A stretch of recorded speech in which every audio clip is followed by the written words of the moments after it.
Assalamualaikum warahmatullahi wabarakatuh. Saya akan menjelaskan kesimpulan dan refleksi modul 1.1.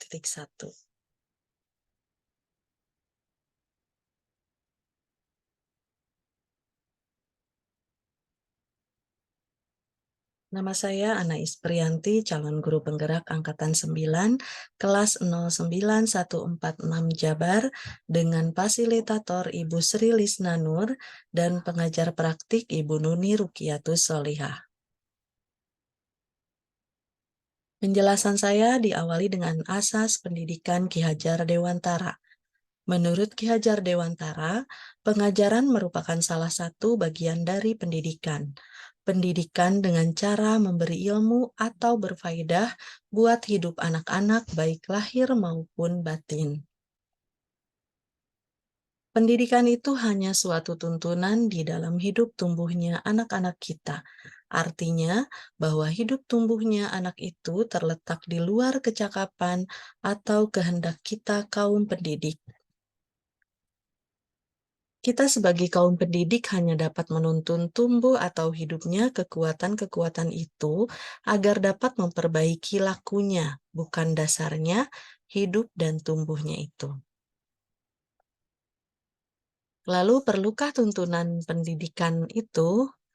Pendidikan berhubungan dengan kodrat keadaan dan keadaannya setiap anak. Andai kata anak tidak baik dasarnya, tentu anak tersebut perlu mendapatkan tuntunan agar semakin baik budi pekertinya. Jadi, jika kita sebagai guru mendapatkan siswa kita itu mempunyai perilaku yang kurang baik, jangan pernah menyerah untuk menuntun mereka, karena mereka justru perlu tuntunan dari kita sebagai guru agar semakin baik budi pekertinya. Dan jangan menyerah, suatu hari nanti pasti akan terlihat hasilnya, perubahannya ke arah yang lebih baik. Lalu, perlukah tuntunan pendidikan untuk anak yang sudah baik dasarnya? Anak yang sudah baik dasarnya juga masih memerlukan tuntunan. Selain mendapatkan kecerdasan yang lebih tinggi dan luas, kita juga seorang guru harus berusaha agar siswa tersebut dapat terlepas dari segala macam pengaruh jahat. Jadi tidak hanya yang berperilaku kurang baik, tetapi anak yang sudah baik pun tetap memerlukan tuntunan agar menjadi lebih baik lagi dan terhindar dari segala macam hal-hal yang kurang baik atau pengaruh jahat. Menurut teori dalam modul 1.1, ada tabiat yang dapat dan tidak dapat berubah. Ini disebut juga teori konvergensi teori. Yang pertama adalah intelligible, yakni bagian yang berhubungan dengan kecerdasan angan-angan atau pikiran serta dapat berubah menurut pengaruh pendidikan atau keadaan.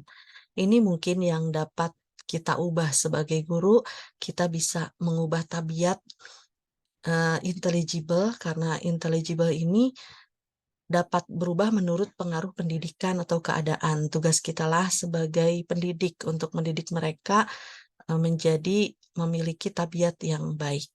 Sedangkan tabiat yang tidak dapat berubah adalah tabiat biologis, yakni bagian yang berhubungan dengan dasar hidup manusia dan yang dikatakan tidak dapat berubah lagi selama hidup. Ini bukan berarti jika seseorang mempunyai tabiat yang kurang baik atau negatif, tidak dapat berubah. Dapat berubah, tetapi karena ini adalah tabiat biologis, sudah bawaannya, mungkin agak berkurang munculnya dalam kehidupan sehari-hari karena mendapatkan tuntunan dari kita sebagai seorang guru. Walaupun tabiat dasarnya tidak bisa berubah, tapi bisa diminimalisasi dengan tuntunan atau didikan dari kita sebagai seorang guru.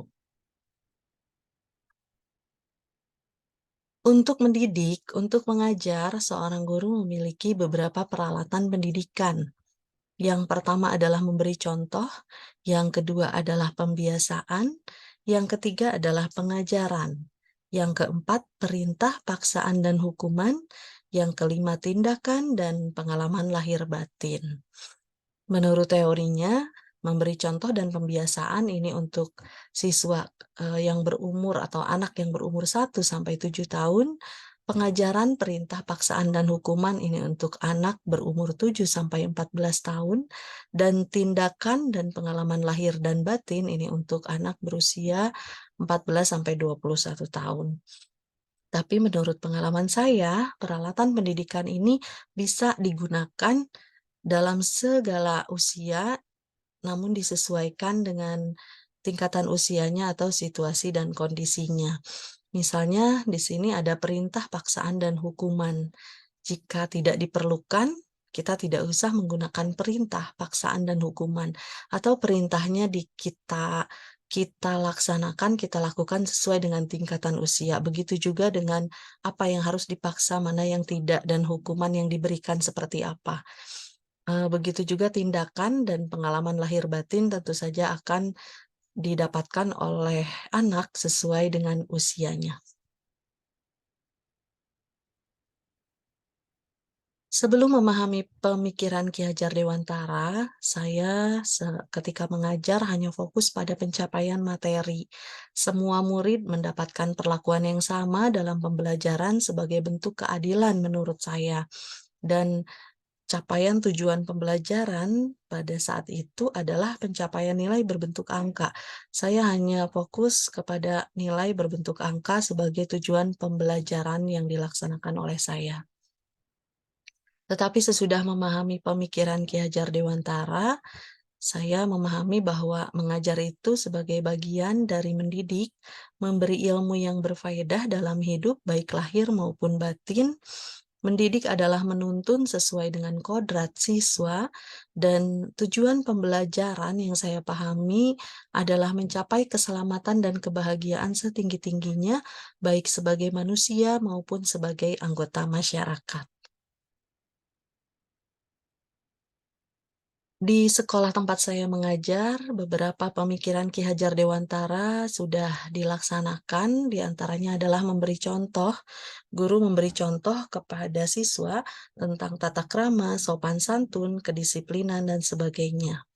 Dan juga pembiasaan telah dilaksanakan pembiasaan di sekolah berupa kegiatan rutin, sapa salam, gerakan disiplin siswa atau GDS, sholat duha atau ibadah bersama, pengajian rutin, senam kesegaran jasmani, Jumat bersih dan Jumat berkah, serta pengenalan budaya Sunda. Dan tentu saja dalam proses pengajaran, proses pembelajaran yang kami laksanakan sesuai dengan perkembangan zaman, baik materi maupun metodenya. Seluruh guru berusaha untuk melaksanakan pembelajaran yang sesuai dengan perkembangan zaman. Kegiatan atau pembiasaan yang sudah kami laksanakan yang pertama adalah sapa salam dan GDS dilaksanakan setiap pagi. Ada guru yang bertugas dan juga pengurus OSIS yang membantu dalam menegakkan disiplin siswa. Yang berikutnya ibadah bersama, ini juga setiap pagi dilaksanakan sholat duha dan juga membaca Asmaul Husna dan membaca ayat-ayat Al-Quran. Jumat minggu pertama kami selalu mengadakan pengajian rutin bulanan dengan mendatangkan penceramah dari luar sekolah agar siswa-siswi mendapat pencerahan yang berbeda dan juga mungkin lebih semangat dengan penceramah yang berganti-ganti setiap bulannya. Lalu Jumat minggu kedua kami melaksanakan senam kesegaran jasmani. Kami juga terkadang mendatangkan instruktur senam dari luar, tapi jika tidak sedang mendatangkan instruktur dari luar, ini biasanya yang memimpin adalah guru dari tim kesiswaan. Jumat minggu ketiga kami melaksanakan Jumat bersih. Seluruh warga sekolah, baik siswa, guru, dan tata usaha mendapatkan tugas masing-masing untuk membersihkan seluruh lingkungan sekolah.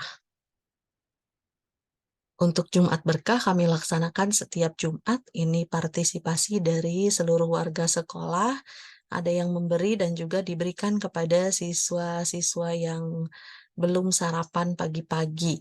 Jadi ada sarapan pagi untuk siswa yang belum sarapan. Itu sumber dananya dari warga sekolah juga. Di Jumat minggu terakhir, kami ada pengenalan budaya Sunda.